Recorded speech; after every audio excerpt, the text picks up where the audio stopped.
এসেছে বর্ষা, এসেছে নবীন বর্ষা, গগন ভরিয়া এসেছে ভুবন ভরসা। দুলিছে পবনে শন শন বন বেথিকা, গীতিময় তরুলতিকা।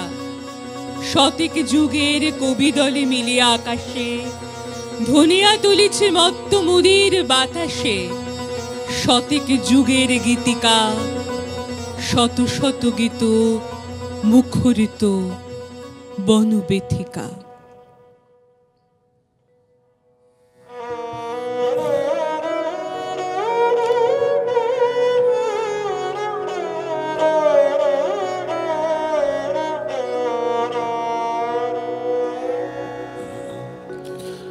নমো নমো নমো করুণা ঘন নমো হে,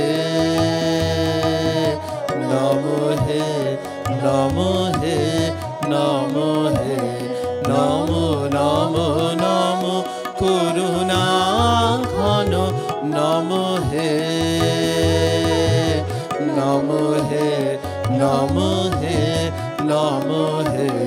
নয়ন স্নিগ্ধ অমৃতাঞ্জন পরশে, জীবন পূর্ণ সুধারস বরসে। নয়ন স্নিগ্ধ অমৃতাঞ্জন পরশে, জীবন পূর্ণ সুধারস বরসে। তব দর্শন ধন সার্থক মন হে, তব দর্শন ধন সার্থক মন হে। অকৃপণ বর্ষণ করুণা ঘন হে, নমো হে, নমো হে, নমো হে। নমো নমো নমো করুণা ঘন নমো হে, নমো হে, নমো হে, নমো হে। নয়ন স্নিগ্ধ অমৃতাঞ্জন পরশে, জীবন পূর্ণ সুধারস বরসে। নয়ন স্নিগ্ধ অমৃতাঞ্জন পরশে, জীবন পূর্ণ সুধারস বরসে। তব দর্শন ধন সার্থক মন হে, তব দর্শন ধন সার্থক মন হে। অকৃপণ বর্ষণ করুণা ঘন হে, নমো হে, নমো হে, নমো হে। নমো নমো নমো করুণা ঘন নমো হে, নমো হে, নমো হে, নমো হে। আজ আমাদের বর্ষা মঙ্গলের দিন। আজ খাপছড়া পরিবারের বর্ষা উৎসব। গানে, কবিতায়, গল্পে, সুরের ঝংকারে আজ আমরা বর্ষা উৎসব উদযাপন করছি। খাপছড়া পরিবারের গানের সঙ্গে সঙ্গে আজকে কিন্তু রয়েছে সুর, তাল, লয়ের ঝংকার, যাতে বাজবে বর্ষার রাগ রাগিনী। আর আমরা রয়েছি সঙ্গে। আমি কৌশানী, গানে থাকবে প্রিয়ঙ্কর এবং সুরঞ্জনাদি, সুরঞ্জনা রায় সেনগুপ্ত এবং প্রিয়ঙ্কর মজুমদার। আর কবিতায়, গল্পে থাকবো আমি। এবং ওই যে বললাম, বর্ষার রাগ রাগিনী বাজবে সুরে, তালে, লয়, ঝংকারে। আমাদের সঙ্গে রয়েছেন আমার ডান দিকে সিনথেসাইজারে অবশ্যই সুরজিৎ দাস, আনন্দবাদ্যে গৌতম রায় এবং এস রাজে সুতনু সরকার। সকলকে নিয়ে শুরু করছি আমাদের বর্ষামঙ্গলের অন্যতম একটি বিশেষ পর্ব, প্রভাত উৎসবে। বর্ষামঙ্গলের প্রথাগত তারিখ শান্তিনিকেতনে যা আমরা পালন করে থাকি 16ই অগস্ট। আর আজ 17ই আগস্ট, অর্থাৎ গতকালই পেরিয়ে এসেছি। কিন্তু বর্ষা তো চিরকাল আমাদের হৃদয়ে নানাভাবে আমাদেরকে ঝুঁকৃত করে। বর্ষার রাগরাগিনীর যে ঝঙ্কার, তা কিন্তু সততই সুখের। মাঝে মাঝে ভৈরব রূপে আসে, রুদ্র রূপে আসে, আবার মাঝে মাঝে শান্ত রূপে। এমনই এক নিদর্শনের কথা গুরুদেব লিখছেন। মেঘ আপনার নিত্য নূতন চিত্রবিন্যাসে, অন্ধকারে, গর্জনে, বর্ষণে চেনা পৃথিবীর উপর একটা প্রকাণ্ড অচেনার আভাস নিক্ষেপ করে। একটা বহু দূর কালের এবং বহু দূর দেশের নিবিড় ছায়া বানাইয়া তোলে। তখন পরিচিত পৃথিবীর হিসাবে যাহা অসম্ভব ছিল, তাহা সম্ভবপর বলিয়া বোধ হয়। কর্মপাশবদ্ধ প্রিয়তম যে আসিতে পারে না, পথিক বধূ তখন এ কথার মানিতে চাহে না। সংসারের কঠিন নিয়ম সে জানে, কিন্তু জ্ঞানে জানে মাত্র। সে নিয়ম সে এখনো বলবান আছে। নিবিড় বর্ষার দিনে এ কথা তাহার হৃদয়ে প্রতিষ্ঠিত হয় না।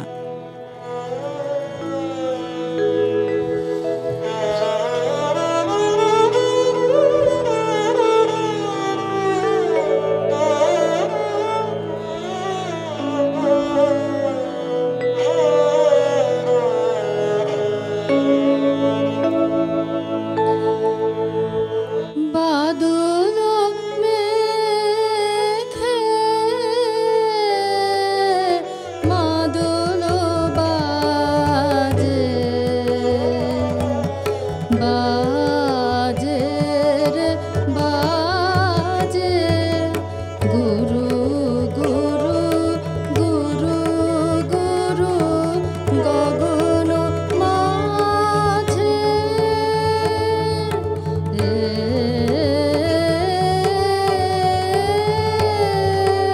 বাদল মেঘে মাদল বাজে,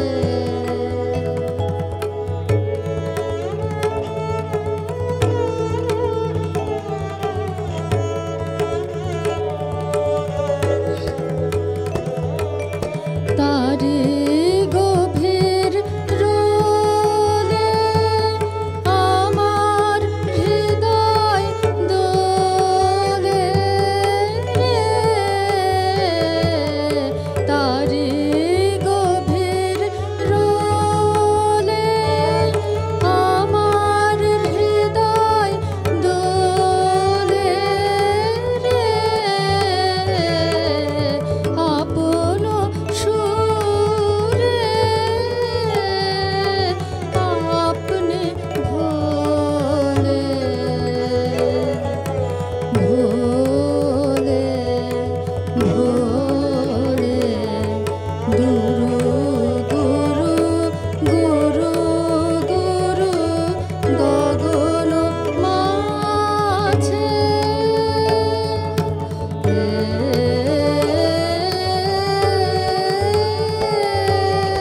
বাদল মেঘে মাদল বাজে।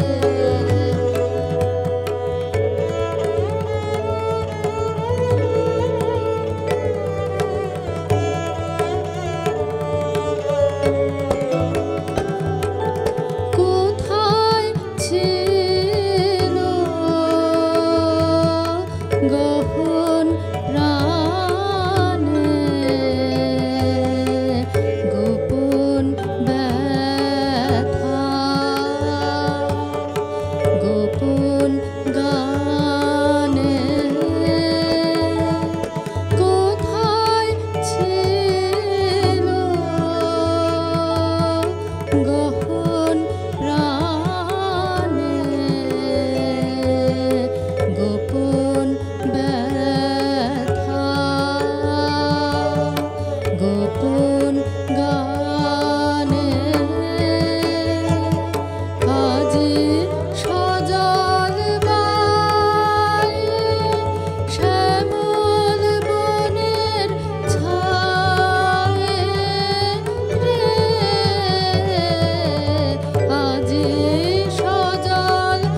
মনে পড়ে বর্ষার দিন আমাদের দীর্ঘ বারান্দায় আমরা ছুটে বেড়াতাম।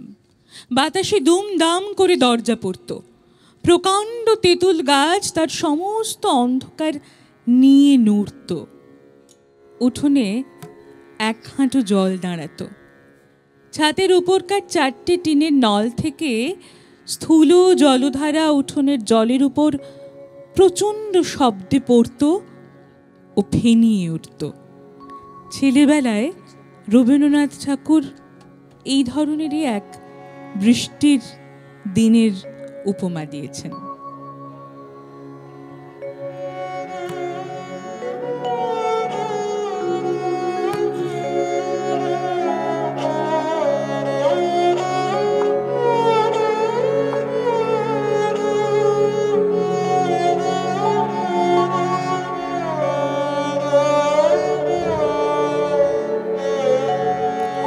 কিছু বলবো বলে এসেছিলে, রয়েছে না বলে, কিছু বলবো বলে এসেছিলে, রয়েছে না বলে, কিছু বলবো বলে এসেছিলে। দেখিলাম খোলা বাতায়নে মালা গাঁথো, আপন মনে মালা গাঁথো, গাও গুন গুন গুঞ্জরে যুথে করে নিয়ে কোলে, কিছু বলবো বলে এসেছিলে।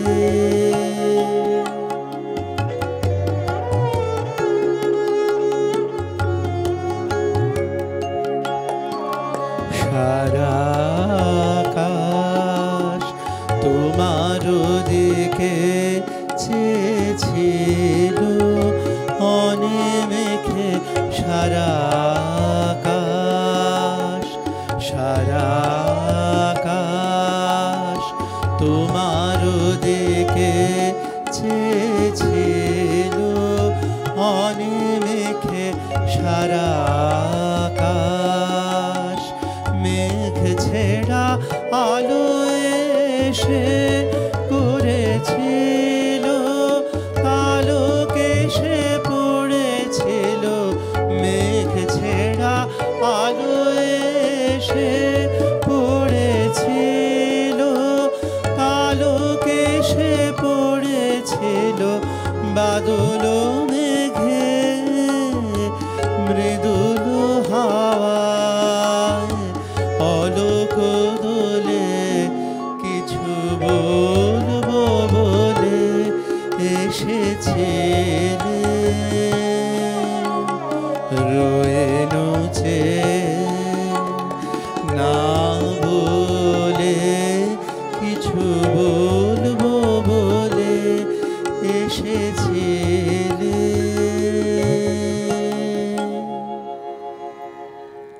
আমায় অমনি খুশি করে রাখো, কিছুই না দিয়ে, শুধু তোমার বাহুর ডোরে বাহু বাঁধিয়ে। এমনই ধূসর মাঠের পারে, এমনই সাঁঝের অন্ধকারে, বাজাও আমার প্রাণের তারে গভীর ঘা দিয়ে। আমায় অমনি রাখো বন্দি করে, কিছুই না দিয়ে। আমি আপনাকে আজ বিছিয়ে দেব কিছুই না করে, দুহাত মেলে দিয়ে তোমার চরণ পাকড়ে। আষাঢ় রাতের সভায় তব কোনো কথাই নাহি কব, বুক দিয়ে সব চেপে লব নিখিল আঁকড়ে। আমি রাতের সাথে মিশিয়ে রব কিছুই না করে। আজ বাদুল হাওয়ায় কোথারে জুই গন্ধে মেতেছে, লুপ্ত তারার মালাকে আজ লুকিয়ে গেঁথেছে। আজি নীরব অভিসারে কে চলেছে আকাশ পারে, কে আজ এই অন্ধকারে শয়ন পেতেছে। আজ বাদুল হাওয়ায় জুঁই আপনার গন্ধে মেতেছে। ওগো, আজকে আমি সুখে রব কিছুই না নিয়ে, আপন হতে আপন মনে সুধা ছানিয়ে। বনে হতে বনান্তরে ঘন ধারায় বৃষ্টি ঝরে, নিদ্রাবিহীন নয়ন পরে স্বপন বানিয়ে। ওগো, আজকে পরাণ ভরে লব কিছুই না নিয়ে।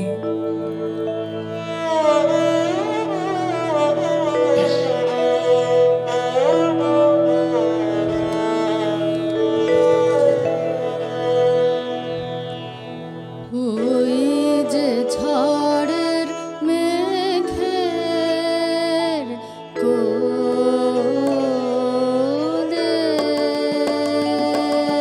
বৃষ্টি আসে মুক্ত কেশে, আঁচল খানি দোলে দোলে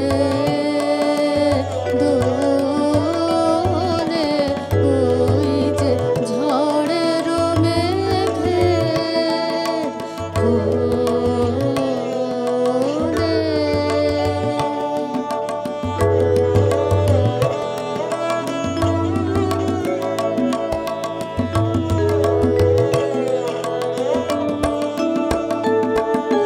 পুরী গানের তালে তালে আমে জামে, শির সুশানে পুরী গানের তালে তালে আমে জামে, শির সুশানে নাচন লাগে পাতায় পাতায় আকুল কল্লোলে কল্লোলে কল্লোলে। ওই যে ঝড়ের মেঘের কোলে।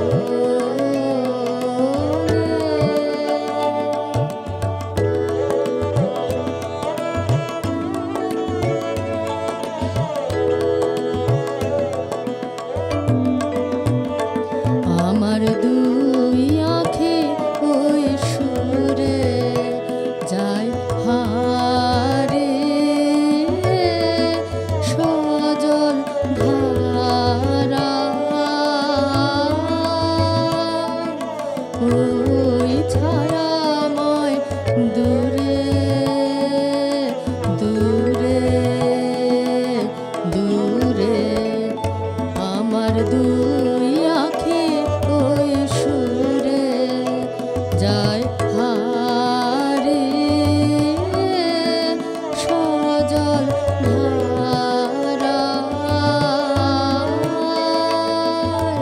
ওই ছায়াময় দূরে দূরে দূরে।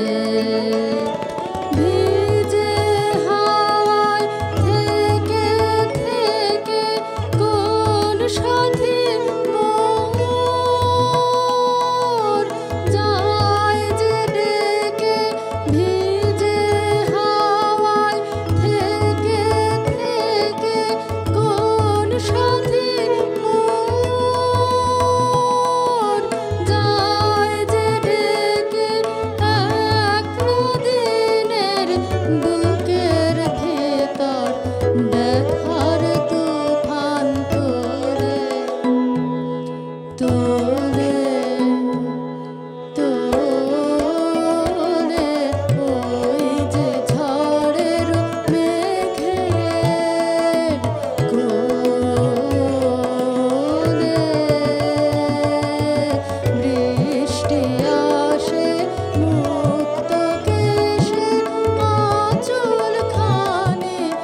দেখতে দেখতে উত্তর পশ্চিমে ঘন ঘোর মেঘ করে এসে সূর্যাস্তের রক্ত আভাকে বিলুপ্ত করে দিলে। মাঠের পরপারে দেখা গেল যুদ্ধক্ষেত্রের অশ্বারোহী দূতের মতো ধুলার ধ্বজা উড়িয়ে বাতাসে উন্মত্তভাবে ছুটে আসছে। আমাদের আশ্রমের শালতরুর শ্রেণী এবং তালবনের শিখরের উপর একটা কোলাহল জেগে উঠল। তারপরে দেখতে দেখতে আমবাগানের সমস্ত ডালে ডালে আন্দোলন পড়ে গেল। পাতায় পাতায় মাতামাতির কলমর্মরে ভরে গেল। ঘন ধারায় বৃষ্টি নেমে এলো।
বর্ষামঙ্গল উৎসব একবার শুরু হলে সে যে চলতেই থাকে, তার যে শেষ খুঁজে পাওয়া যায় না এবং শেষ করতেও ইচ্ছে করে না, এ কথার ইতিহাস সাক্ষী রয়েছে।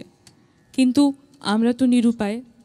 আমাদেরকে আপনারা যে বৃত্তের মাধ্যমে দেখতে পাচ্ছেন এবং যে চৌকো বাক্সটায় দেখতে পাচ্ছেন, সেখানে যে বড্ড সময়ের বাঁধাবাঁধি, সেই কারণেই সময়ে আমাদেরকে থামতে হবে বলে এই বর্ষার রেশটা রেখে আমরা শেষ করব গানে গানে তো অবশ্যই, কিন্তু রবীন্দ্রনাথ ঠাকুরের জীবনের অদ্ভুত এক মজার বর্ষার অভিজ্ঞতার কথা একটুখানি আপনাদের শোনাই।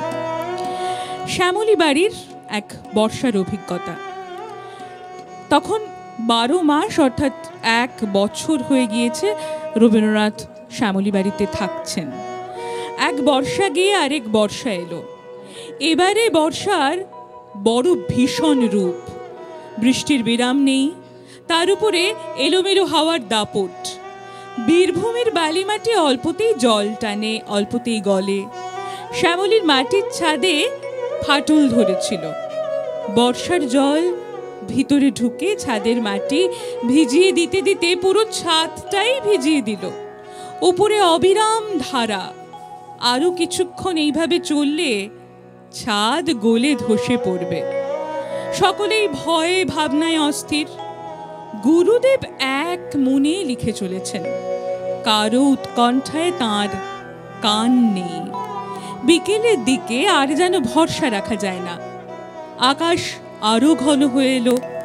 বিদ্যুতে, হাওয়াতে, বজ্রে, বৃষ্টিতে এক দারুণ আতঙ্ক সকলের প্রাণে। রথিদা, বোঠান ওরা পরপর এক একজন আসেন, গুরুদেবকে বোঝান, কাকুতি মিনতি জানান, অন্তত আজকের রাতটা আপনি উদয়নে এসে থাকুন। গুরুদেব ধীর ভাবে তাঁদের কথা শোনেন, ছাদের দিকে তাকান আর মৃদু মৃদু হাসেন। কিছুতে তাকে নড়ানো গেল না সেখান হতে। রাত এলো। গুরুদেবের ইচ্ছানুযায়ী সবাইকেই চলে আসতে হলো। শ্যামলীতে রয়ে গেলেন গুরুদেব একা। সারা রাত চমকে চমকে উঠি। বিদ্যুতের ঝলকে জানলা হতে বারে বারে উঁকি দিয়ে দেখতে চেষ্টা করি। রানীচন্দ্র লিখছেন এ কথা। ভয়ে প্রাণে না জানি কি দেখব সকালে। সন্ধে হতে বসবার ঘরের ছাদ গলতে শুরু করেছিল, দেখে এসেছি। ভোর হতে না হতে ছুটে এলাম শ্যামলীতে। গুরুদেব সেই বসবার ঘরে, সেই মারাত্মক ছাদের নিচে ঘরের ঠিক মাঝখানে বসে বসে হাসছেন। বললেন, জানিস কাল রাতে ছাদ চাপা পড়েছেন রবীন্দ্রনাথ। এত বড় খবরটা খবরের কাগজে উঠতে উঠতে ফসকে গেল। কি দুঃখের কথা বল দেখি। আচ্ছা, কাল যে এত ভয় পেয়েছিলি সবাই, ছাদ ভেঙে পড়বে মাথায়, এ হবে সে হবে, কি হলো? কিছুই নয়, বেশ আছি। আমার জায়গায় আমি, ছাদের জায়গায় ছাদ। মিছিমিছি ব্যস্ত হয়ে পড়েছিলি সব আমার জন্য। সেদিনের ফাঁড়া কাটল। গুরুদেব বোঠানকে সন্তুষ্ট করতে 2 দিন উদয়নে থাকতে এলেন। সেদিনই ছাদটা ধসল। বাকি যেটুকু রইল তাড়াতাড়ি তিরপল দিয়ে ঢেকে দেয়াল বাঁচানো হলো, নয়তো দেওয়ালও গলে যাবে। এ এক ভারী মজার অভিজ্ঞতা। গুরুদেব এমনই ছিলেন। ছাদ ছাদের জায়গায় রইল, তিনি কিন্তু বসে বসে সারা রাত লিখেই গেলেন। এই তো তার বর্ষা মঙ্গল আর আমাদের বর্ষা উৎসব। গানে গানে আমরা আজকের প্রভাত উৎসব হয়তো এখানে শেষ করব, তবে আমাদের উৎসব কিন্তু চলতেই থাকবে। ওটা বেঁচে থাকার উৎসব, ভেতরের উৎসব। বর্ষা, শরৎ, বসন্ত সমস্ত ঋতুর উৎসব। ওরে ঝড় নেমে আয়, আয়, আয় রে আমার শুকনো পাতার ডালে। ওরে ঝড় নেমে আয়,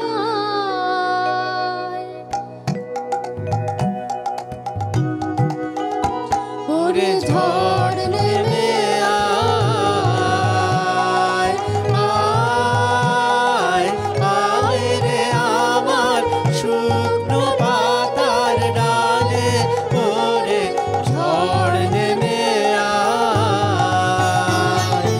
এই বর্ষায় নব শ্যামের আগমনের কালে ওরে আয়, আয় রে আমার শুকনো পাতার ডালে ওরে ঝড় নেমে আয়।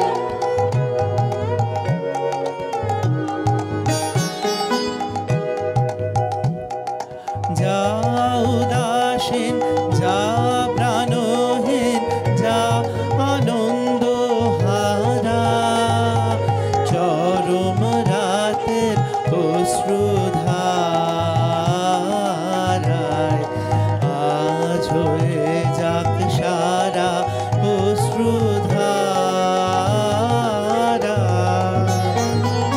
যাবার যাহা যাক সে চলে রুদ্র নাচের তালে ওরে আয়, আয় রে আমার শুকনো পাতার ডালে ওরে ঝড় নেমে আয়।